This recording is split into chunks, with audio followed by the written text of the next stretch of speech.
The video you just watched was something I filmed using my very new toy from DJI, the DJI Osmo Mobile 4, or the DJI OM 4 as many people would like to call it. And in this video, we will be unboxing this baby, talk about its parts, its functions, and how to use it with the DJI Mimo app.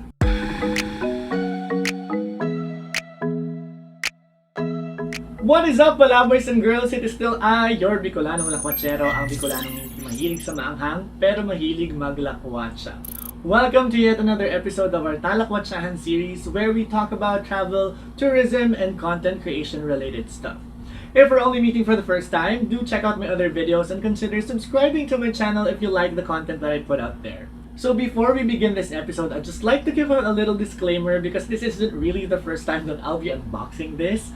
As a person with a very low EQ, I got too excited the moment I received this in the mail and immediately opened the package as soon as I got it. But that helps because I was able to test it out so I can give you a better discussion of its functions and its abilities. So, let's start!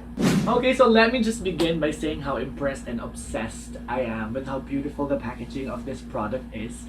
I am a sucker for neatly packaged and minimally designed boxes, and I think DJI did a pretty good job with the packaging of the OM4. It's clean, it's neat, it's minimalist, and it's very elegant. And it really catches your attention once you look at it. So DJI, good job for having a very attractive packaging for the OM4. So now let's get into what's in the box. So once you open the box, it shows you directions on how to mount your phone onto the gimbal. Then you have this other box that says create magnetic moments, which I'm pretty sure is a play on words on the newest feature of this gimbal, which is the magnetic clamp. So in this box you'll find a pouch, a strap for the gimbal, a manual, an alignment guide, and a magnetic phone ring, which we will be discussing more in a bit. Next, let's go to the main pieces inside this box. So first you have the mini tripod.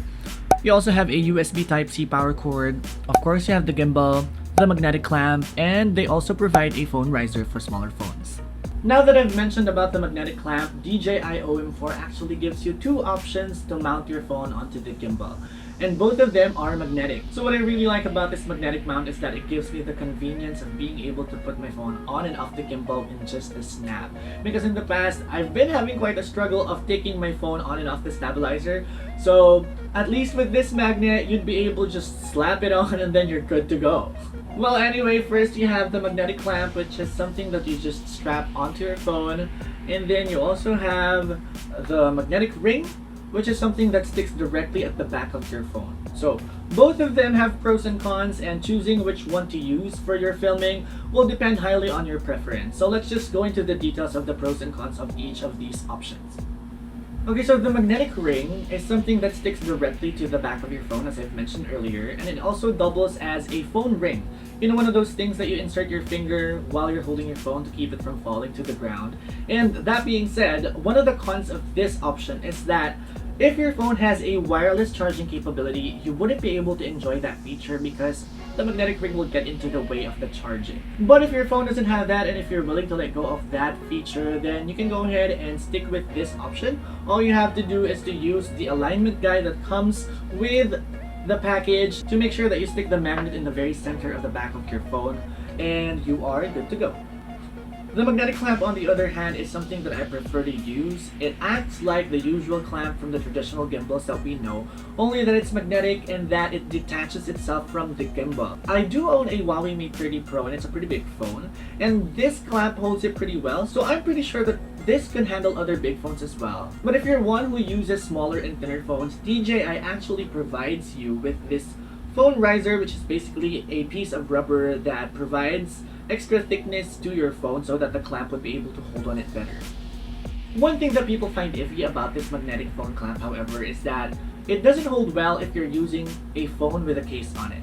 So because the clamp is designed to hold just your phone, whenever you use a phone case, it has the tendency to slip out of the clamp and fall to the ground, and you wouldn't want that to happen to your phone. So if you want to use the magnetic clamp, make sure that you're only using your phone in filming without any case on it. And I know that's a little bit risky, but to assure you, the magnet is actually quite strong and you'll need quite a great force to take it out of the gimbal. But if you're not comfortable with that, you can always use the magnetic ring as another option, which I think is also risky. Actually, for me, it's a bit more risky than the magnetic clamp, but again, that's your choice.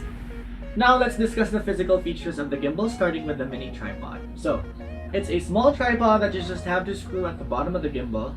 And with OM4, this is something that you really need because the bottom of this gimbal isn't flat. I don't know why they made it this way.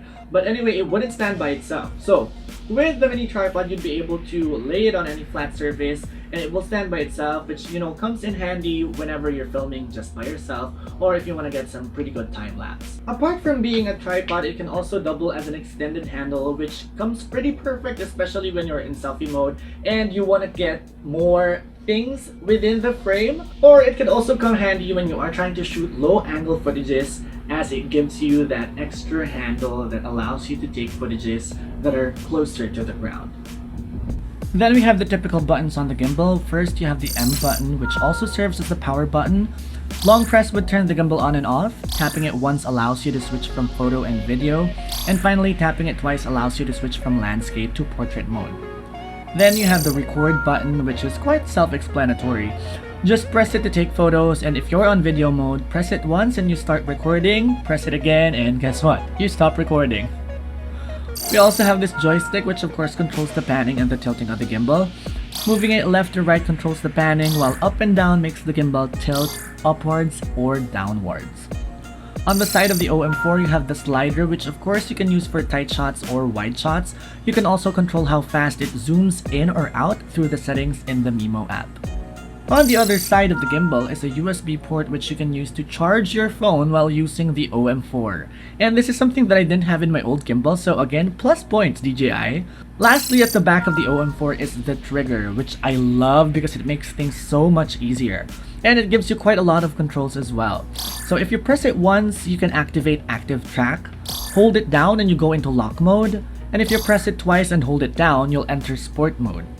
The trigger can also be used to switch from main cam to front cam simply by pressing it 3 consecutive times. And a double press would recenter your gimbal. Okay, now comes the important part, and that is using the functions of the gimbal. For you to be able to maximize all the functions of OM4, you'll have to download the DJI Mimo app, which you'll be using to switch from the different modes of the gimbal as well as accessing its different features. To switch modes, you have to open the Mimo app, tap on the 3 dots at the bottom left corner of your screen, select the gimbal icon, and it leads you to where you can choose your shooting modes. First, we have the default follow mode, and this is basically what we'll use most of the time, just because it gives you the basic stabilization functions of the gimbal. This mode follows your movements, but only on the pan and tilt axis. If you pan left and right, it follows, and it also does that when you tilt up and down. The follow mode, however, doesn't roll when you do so, and instead keeps the phone leveled on the horizon. Next, we have the tilt locked mode, and as the name suggests, it locks the tilt axis of the gimbal, so it'll only follow your panning movements. This is great for capturing footages that make use of up and down camera movements because it locks the tilt and gives you a nice smooth reveal, much like this one. The third mode we have is the FPV mode, which is short for first person view mode. Being an FPV mode, the camera basically acts like the eyes of the viewer, so it's fully responsive to all your movements, and unlike the 2 other first modes, this doesn't lock any axis, so you're free to pan, tilt, and roll, and the gimbal will follow. Last but definitely not the least is a personal favorite of mine, and this is called the Spinshot. It's basically the same as the FPV mode, but allows your shots to be more precise by allowing you to control the roll of the gimbal through the joystick. This is perfect for creating more dynamic footages of presenting a subject, especially if you're a travel vlogger like me. Of course, we don't want to overdo using this because we don't want our viewers suddenly getting nauseous from our videos.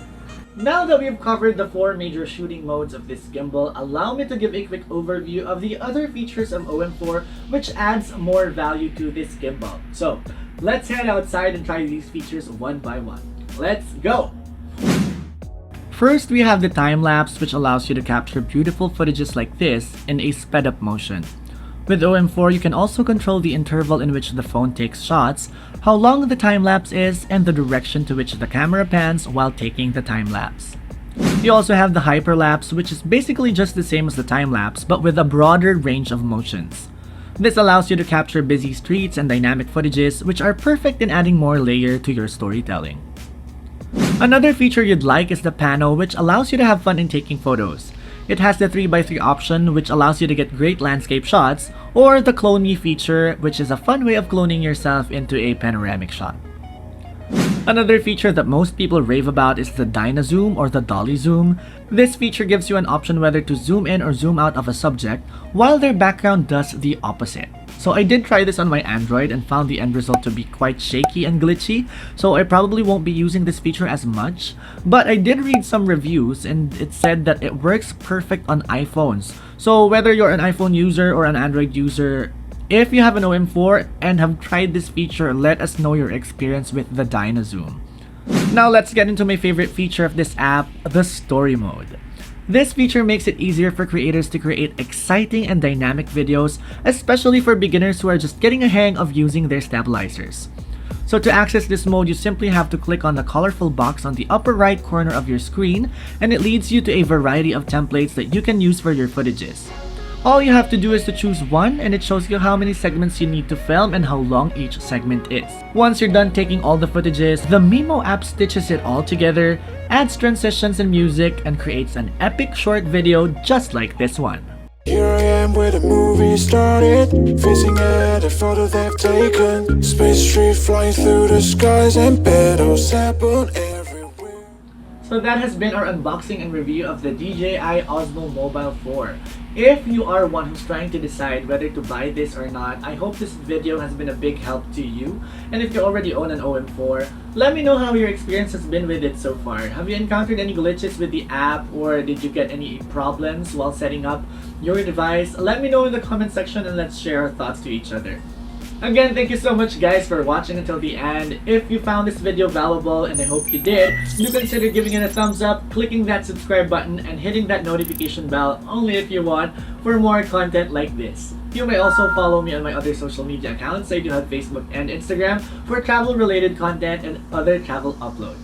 Before I officially end this video, allow me to give a mega shout out to a few people. I'd like to give a shout out to JR Vlogs, Kabayan Official Vlogs, and Jem the Third. Thank you guys so much for being active commenters in my previous videos and for always supporting my uploads. Also, I'd like to give a congratulatory shout out to Siger Pinicate of Sigerman Vlogs for being the lucky winner of my Gimbal giveaway. I hope this helps you not just in your content creation but also in your studies as a broadcasting student. Alright guys, so these people that I gave a shout out to, they also have their own YouTube channel, so do give their content a try by paying a visit to their respective channels. Thank you so much for sticking with me. I will see you next time for our next upload. Bye!